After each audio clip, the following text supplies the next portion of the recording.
तक राज्य में 10% हुई वोटिंग। पूर्व मुख्यमंत्री रमन सिंह और कांग्रेस के प्रदेश अध्यक्ष दीपक बैद सहित कई दिग्गजों का भविष्य दांव पर। मिजोरम की सभी 40 सीटों पर भी चल रही है वोटिंग। सुबह 9 बजे तक राज्य में करीब 17% वोटिंग हुई। सत्तारूढ़ Mizo national front, Zoram people's movement और कांग्रेस के बीच त्रिकोणीय मुकाबला।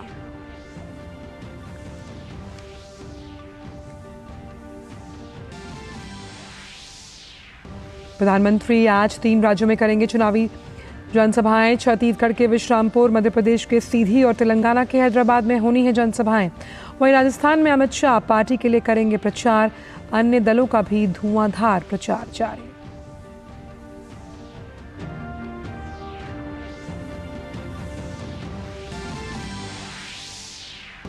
राष्ट्रपति द्रौपदी मुर्मू आज से उत्तराखंड के दौरे पर। गोविंद वल्लभ पंत कृषि एवं तकनीक विश्वविद्यालय के 35वें दीक्षांत समारोह में होंगी शामिल।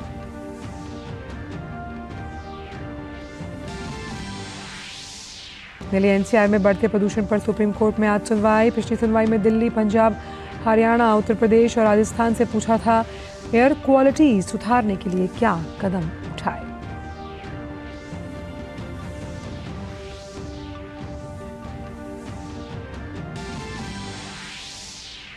और क्रिकेट विश्व कप में आज मुंबई में अफगानिस्तान का ऑस्ट्रेलिया से होगा मुकाबला। अफगानिस्तान की नजर आज के मैच को जीतकर सेमीफाइनल की राह आसान करने पर।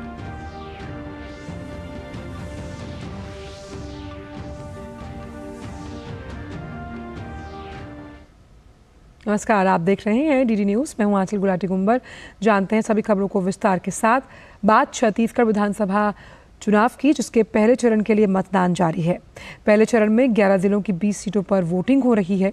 इस चरण में 40 लाख से अधिक मतदाता कुल 223 उम्मीदवारों के भाग्य का फैसला करेंगे। इनमें 25 महिला प्रत्याशी जबकि 198 पुरुष उम्मीदवार चुनावी मैदान में हैं।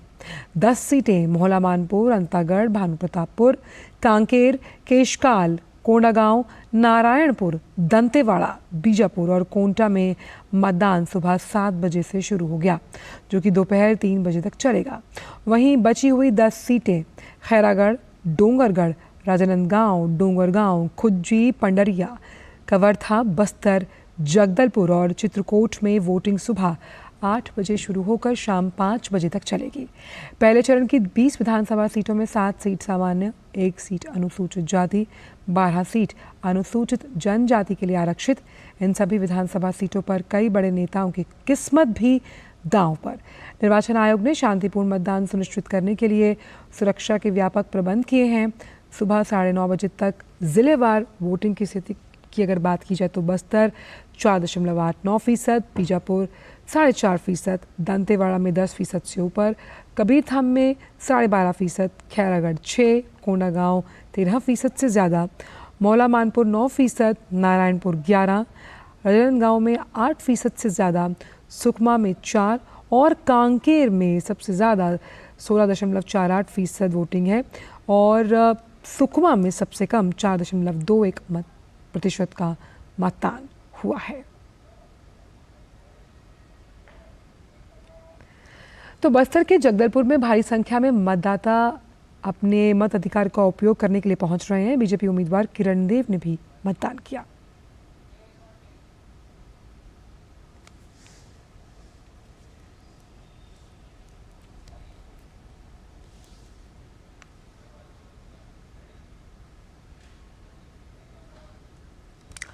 सुकमा विधानसभा क्षेत्र में नक्सल प्रभावित कारीगुंडम इलाके में 23 साल बाद मतदान हो रहा है। वोट डालने के लिए मतदाता बूथ पर पहुंचे।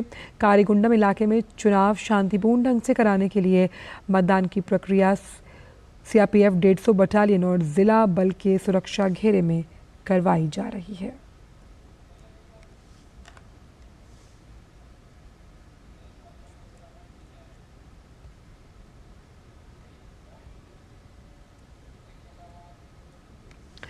मिजोरम विधानसभा चुनाव के लिए सभी 40 सीटों पर भी मतदान चल रहा है।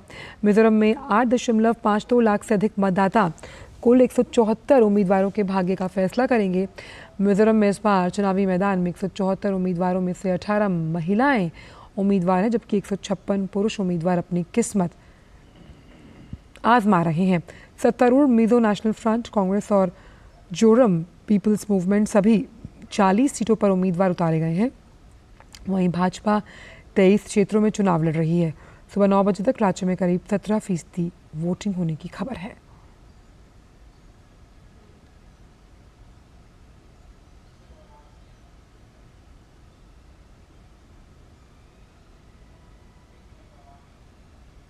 मिजोरम विधानसभा चुनाव के लिए मतदान जारी है। मिजोरम के मुख्यमंत्री जोरामथांगा ने आइजोल उत्तर द्वितीय विधानसभा क्षेत्र के अंतर्गत 19 आइजोल वेंगलई YMA हॉल मतदान केंद्र पर अपना वोट डाला।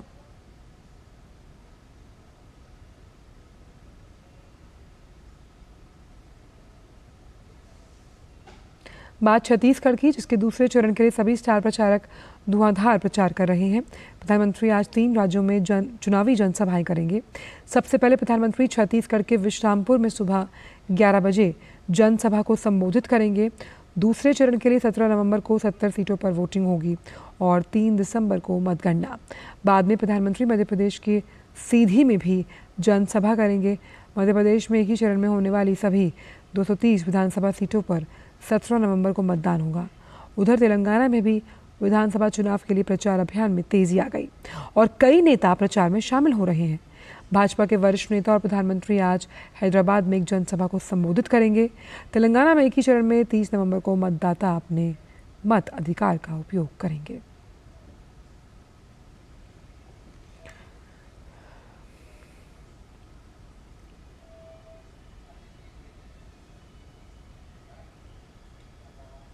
वक्त छोटे से ब्रेक का, आप देखते रहिए डीडी न्यूज। अब क्या देख रहे हो पापा? तुम कहते हो ना कि स्टॉक मार्केट में बहुत सोच समझकर इन्वेस्ट करना चाहिए, बस थोड़ा सा ज्ञान ले रहा हूं। किससे? हर एक स्टॉक्स एक्सपर्ट है, मस्त एजुकेशनल वीडियोस बनाता है और अच्छी इन्वेस्टमेंट की टिप्स भी देता है। पापा इन वीडियोस पे ना जाएं, अपना रिसर्च खुद करें या सेबी रजिस्टर्ड इन्वेस्टमेंट एडवाइजर से संपर्क करें। एजुकेशन के नाम पर कुछ इन्फ्लुएंसर्स अक्सर इन्वेस्टर को मिसगाइड करते हैं, नुकसान आपका होगा। सोच कर समझ कर इन्वेस्ट कर। अलग हैं हम, ये रफ्तार नई है, ये रफ्तार सही है, ये जज्बा नया है, खुद ब खुद नया है। आयशर प्राइमर G3, जज्बा नया, जीत नई। ब्रेक के बाद सभी का स्वागत। और बात चल रही है चुनावों से जुड़ी हुई। छत्तीसगढ़ में अन्य दलों के नेता भी जमकर प्रचार कर रहे हैं। कांग्रेस महासचिव प्रियंका गांधी आज बालोद और कुरुद में चुनावी जनसभाओं में शामिल होंगी।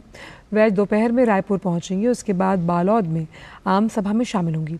इसके बाद वो दोपहर में कुरुद में आम सभा को संबोधित करेंगी।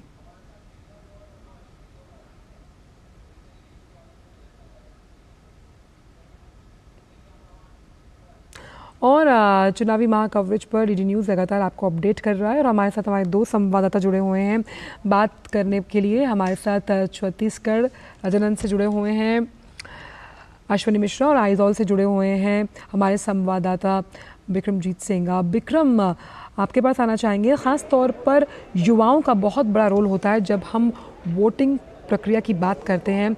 आपने वहाँ युवाओं से बात की होगी, किस तरह के मुद्दे और ख़ास तौर पर क्या चाहते हैं वो इस बार की सरकार से अपने लिए? देखिए, कुल 8.5 लाख वोटर में से तकरीबन 50,000 के करीब जो है युवा मतदाता हैं। और ये युवा मतदाताओं से अगर मेरी बात हुई है तो जो फर्स्ट टाइम वोटर हैं वो काफ़ी एक्साइटेड हैं अपनी, क्योंकि वो पहली बार वोट दे रहे हैं। अगर मुद्दों की बात की जाए तो स्वाभाविक है कि जो युवा है वो अपने जुड़े हुए मुद्दे जो हैं उनको देख कर ही, उनको सोच कर ही, हालांकि बहुत सबकी ये राय नहीं होती है, लेकिन फिर भी जो युवा है ये सोचता है कि किस प्रकार से उसको अपने ही क्षेत्र में रोजगार मिले, किस प्रकार से उसका रहन सहन अच्छा हो और जीवन में बेहतर सुविधाएं मिले। इन तमाम जो विषय हैं इसको लेकर ही मुख्य तौर पर युवा जो है वो कंसंट्रेट करता है वोटिंग देने के लिए। लेकिन ज़्यादातर युवा जो है वो इस बात को लेकर वोटिंग देते हैं कि पहली बार वोट दे रहे हैं और इसको लेकर वो काफ़ी एक्साइटेड है। लेकिन अगर, क्योंकि मैं इस समय शहरी क्षेत्र में हूँ, आइजोल जो है चूँकि शहरी क्षेत्र है, यहाँ का जो वोटर है इसकी जो मानसिकता है वो जो ग्रामीण अंचल का जो वोटर है या जो युवा है उसकी मानसिकता जो है दोनों में अंतर है, क्योंकि यहाँ शहरी क्षेत्र है, मूलभूत सुविधाएं अधिक हैं, लोगों की आबादी का घनत्व अधिक है, तो तमाम चीज़ें जो है चाहे रोजगार की फैसिलिटीज़ हो या अन्य सुविधाएं हो वो शहर में ज़्यादा होती हैं गांव के मुकाबले में। तो ऐसे में अगर ग्रामीण परिवेश की बात की जाए तो युवा जो है वो अपने ही क्षेत्र में जो है वो चाहता है कि उसको जो है रोजगार मिले और उनकी जीवन बेहतर हो अपने ही क्षेत्र में। और लेकिन कितना ये हो पाएगा और किस सोच के साथ, क्योंकि मतदाता केवल युवा ही नहीं है, बाकी लोग भी वोट दे रहे हैं। तो ऐसे में तमाम विषयों को मिलाकर कौन सी पार्टी जो है अगली सरकार बनाती है, किस पार्टी को जो है मिजोरम का मतदाता चुनता है, ये तो आने वाला समय ही बता पाएगा। बिल्कुल, और इसीलिए लगातार तमाम पार्टियां अपने चुनावी प्रचार प्रसार में जीत का दावा ज़रूर ठोकती हैं। हमारे साथ राजनांदगांव से अश्विनी मिश्र जुड़े हुए हैं। अश्विनी, साफ तौर पर जो अभी वर्तमान सरकार है उसका ये मानना है कि उसने नक्सलवाद को लेकर बहुत काम किया है, इसलिए जो पोलिंग बूथ्स पहले शहर के आसपास बनाए जाते थे ताकि लोग वहां पर वोट करें, वो गांव के अंदर ही बनाए गए हैं। कितनी सच्चाई आप इस दावे में देखते हैं? और सबसे अहम अगर महिलाओं का हम जिक्र करें तो एक वक्त वो भी था कि महिलाएं सिर्फ उसी लिहाज से वोट करती थी कि जो घर का पुरुष कर रहा है। क्या इस विचारधारा में भी आप बदलाव देखते हैं ज़मीनी तौर पर?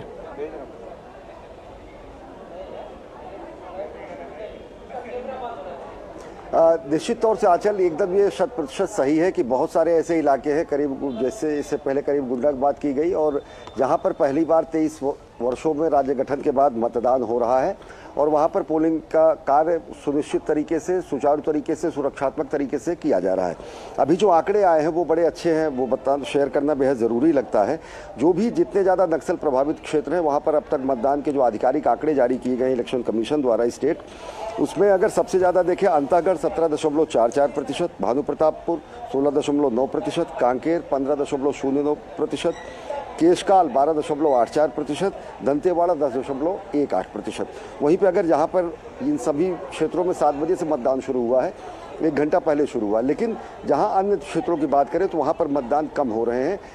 ये वो इलाके हैं जहाँ पर जो कि नक्सल प्रभावित नहीं है, यानी कि एक सहूलियत भरी मानसिकता लोगों की होती है कि चलेंगे मतदान करेंगे, लेकिन एक पॉजिटिव बात ये भी आती है कि कितना निष्पक्ष भयमुक्त तरीके से मतदान हो रहा है वो मत प्रतिशत में दिखता है। तब जबकि केशकाल, कांकेर और कोंडा गांव में 15% के आसपास मतदान होता है, 17% के आसपास मतदान होता है, दंतेवाड़ा में 10% के आसपास मतदान होता है महज 2 घंटे में। जो ज़मीनी हकीकत की आप बात कर रही हैं, महिलाएं पुरुषों से कहीं भी किसी मामले में कम नहीं है। यहीं पर हम आपको बताएंगे संगवारी मतदान केंद्र बनाए गए हैं। संगवारी मतदान केंद्र पहले चरण में कम से कम 200 ऐसे मतदान केंद्र हैं जो कि पूरी तरीके से महिलाओं द्वारा संचालित है।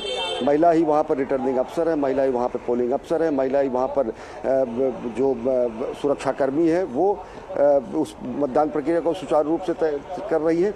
200 संगवारी मतदान केंद्र इस चरण में है और 700 आगे बनाए जाने हैं। तकरीबन 900 संगवारी मतदान केंद्र हैं।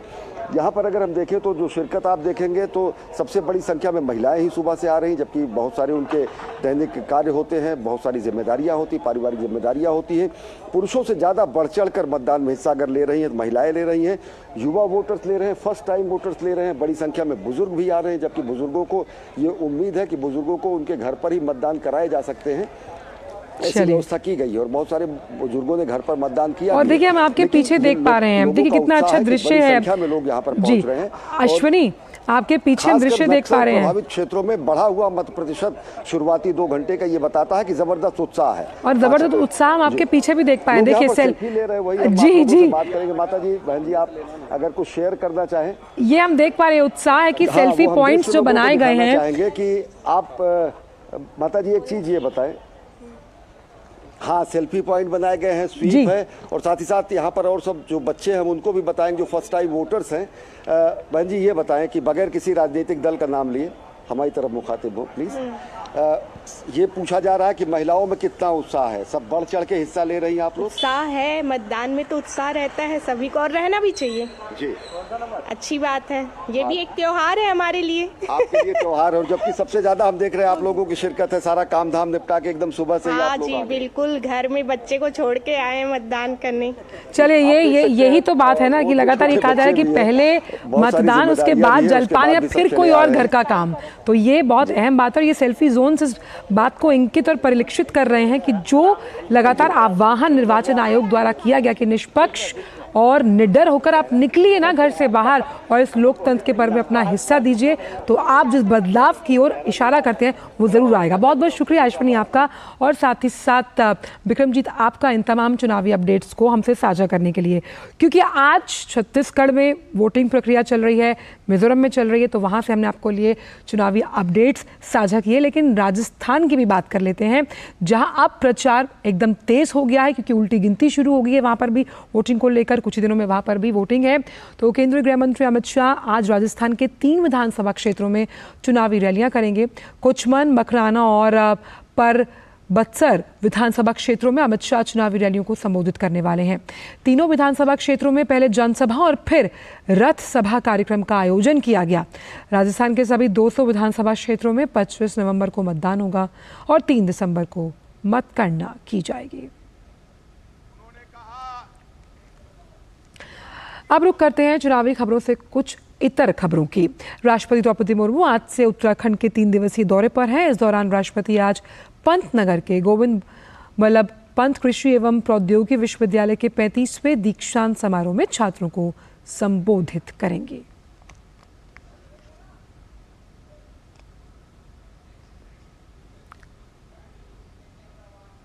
वक्त एक छोटे से ब्रेक का।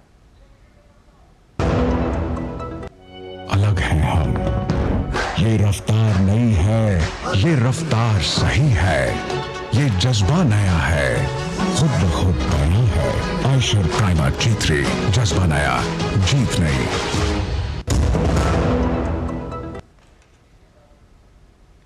ब्रेक के बाद सभी का स्वागत। आइए बुक करते हैं कुछ अन्य खबरों का। बात करते हैं दिल्ली की आबो हवा से जुड़ी हुई। दिल्ली एनसीआर में बढ़ते प्रदूषण पर सुप्रीम कोर्ट आज सुनवाई करने वाला है।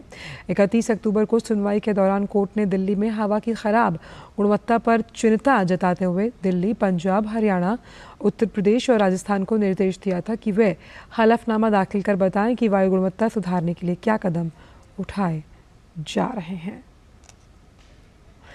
वहीं राजधानी में बढ़ते वायु प्रदूषण के कारण लोग काफ़ी परेशान हैं। केंद्रीय प्रदूषण नियंत्रण बोर्ड के अनुसार दिल्ली में वायु गुणवत्ता सूचकांक गंभीर श्रेणी में बना हुआ है। मौजूदा हालात को ध्यान में रखते हुए कई कदम उठाए जा रहे हैं। 13 से 20 नवंबर तक अगर बात की जाए तो ऑड इवन लागू किया गया है। वहीं एहतियातन 10 नवंबर तक स्कूलों को बंद रखने का भी आदेश जारी किया गया है। बात वोकल फॉर लोकल की। प्रधानमंत्री वोकल फॉर लोकल के मंत्र के सहारे आत्मनिर्भर भारत अभियान को जन जन से जोड़ने के लिए प्रयासरत हैं। छोटे और स्थानीय कारीगरों, व्यवसायियों को विभिन्न योजनाओं से आर्थिक और तकनीकी सहयोग तो सरकार पहुंचा ही रही है, लेकिन प्रधानमंत्री आमजन में स्थानीय कारीगरों और उत्पादों के प्रति भावनाओं को भी आंदोलन का रूप देना चाहते हैं। प्रधानमंत्री ने अपने एक्स हैंडल से एक वीडियो पोस्ट किया, जिसके माध्यम से उन्होंने संदेश दिया कि वह खुद भी इंटरनेट मीडिया पर इन उत्पादों की ब्रांडिंग करेंगे। आइए देखिए ये वीडियो।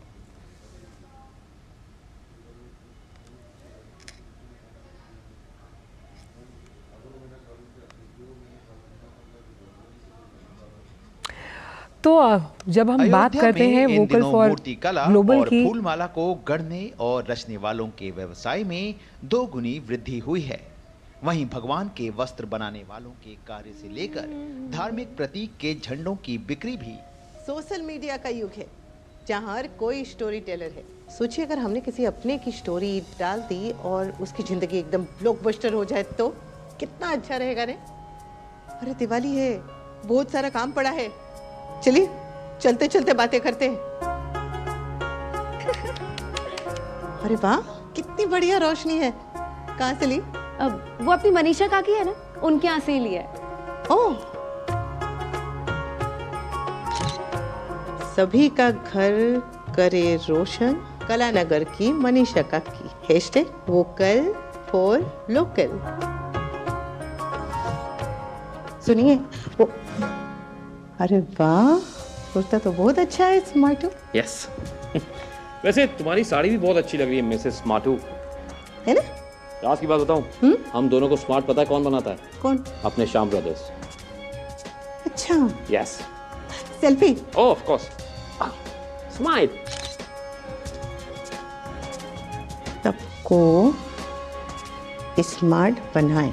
हैशटैग अपने Shyam brothers, hashtag vocal for local. समझ के आत्मनिर्भर बनिए, मेरे फोन की तरह अपने देश में मैन्युफैक्चर हुआ है ये फोन। हैशटैग आत्मनिर्भर भारत। वैसे ये जूते बहुत अच्छे हैं। सारी दुनिया को अपने कदमों पे लाए आगरा में बने ये shoes. Hashtag make in India, hashtag vocal for local. ये देखो यूपीआई से पेमेंट किया है, जिसका गुणगान पूरी दुनिया कर रही है। Hashtag digital India. बिल्कुल, कोई शक? चलो आप भी हमारी तरह दिवाली को और रोशन बनाइए, वोकल फॉर लोकल अपनाइए। साथियों, हमारे त्योहारों में हमारी प्राथमिकता हो वोकल फॉर लोकल, और हम मिलकर उस सपने को पूरा करें। हमारा सपना है आत्मनिर्भर भारत। ऐसे प्रोडक्ट को खरीदते समय यूपीआई डिजिटल पेमेंट सिस्टम से पेमेंट करने के आग्रही बने, और उस प्रोडक्ट के साथ या उस कारीगर के साथ सेल्फी नमो ऐप पर मेरे साथ शेयर करें, और वो भी मेड इन इंडिया स्मार्टफोन से। मैं उनमें से कुछ पोस्ट को सोशल मीडिया पर शेयर करूंगा, ताकि दूसरे लोगों को भी वोकल फॉर लोकल की प्रेरणा मिले। तो हैशटैग वोकल फॉर लोकल, यही प्रण लीजिए इस बार दीपावली के त्यौहार पर। ज़्यादातर जो लोकल्स हैं उन्हें वोकल बनाइए और उनके उत्पाद खरीद कर एक आत्मनिर्भर भारत की इस प्रगति की गाथा में अपना छोटा सा योगदान ज़रूर दीजिए। बढ़ते हैं आगे। केंद्र सरकार द्वारा आर्थिक सुधार को लेकर बनाई गई नीतियों का ही असर है कि आज देश की अर्थव्यवस्था तेज गति से आगे बढ़ रही है। ब्रोकरेज फर्म मॉर्गन स्टैनली ने अपनी एक रिपोर्ट में कहा कि 2027 तक भारत की जीडीपी 5 लाख करोड़ डॉलर तक पहुंच जाएगी, और इस तरह भारत दुनिया की तीसरी सबसे बड़ी अर्थव्यवस्था वाला देश बन जाएगा। रिपोर्ट में वित्त वर्ष 2024 में विकास दर 6.4% की दर से बढ़ने की उम्मीद जताई गई है। मॉर्गन स्टैनली ने उम्मीद जताई कि देश की अर्थव्यवस्था 2024 से 2028 की अगर बात की जाए तो औसतन 6.6% की दर से बढ़ेगी।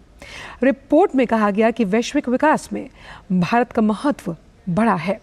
2022 में जहां वैश्विक विकास में भारत का योगदान बढ़कर 15% हो गया, वहीं 2023 से 2028 के दौरान इसके 17% रहने की उम्मीद है। इससे पहले 2021 में भारत का योगदान महज 10% था।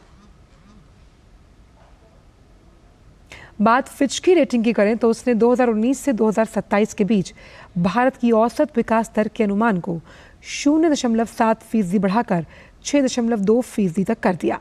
रोजगार के अवसर में बढ़ोतरी, कार्यबल की संख्या और उत्पादकता में बढ़ोतरी के अनुमान के चलते फिच ने यह फैसला लिया। फिच रिपोर्ट के मुताबिक चीन में औसत विकास दर 4.6% और रूस में केवल 0.8% रहने का अनुमान है। दक्षिण अफ्रीका के लिए अनुमान घटाकर 1% तक कर दिया गया।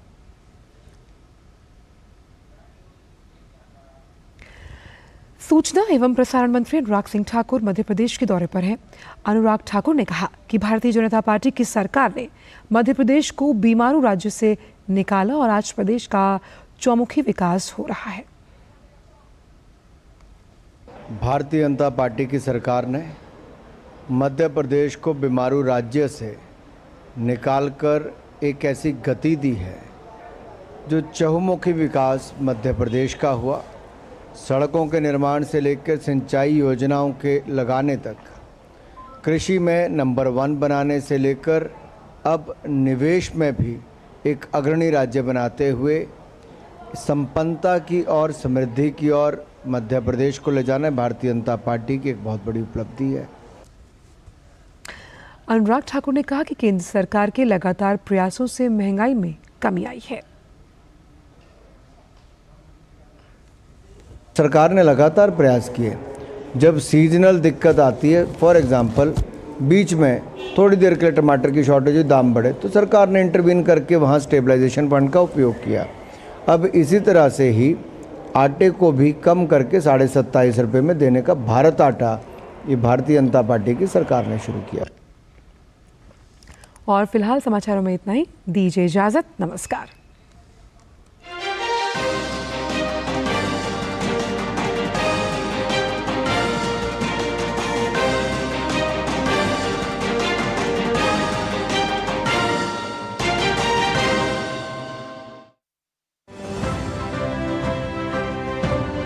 वे लोग जो अपने छोटे छोटे प्रयासों से ला रहे हैं बड़े बड़े बदलाव, वे लोग जो यूं तो है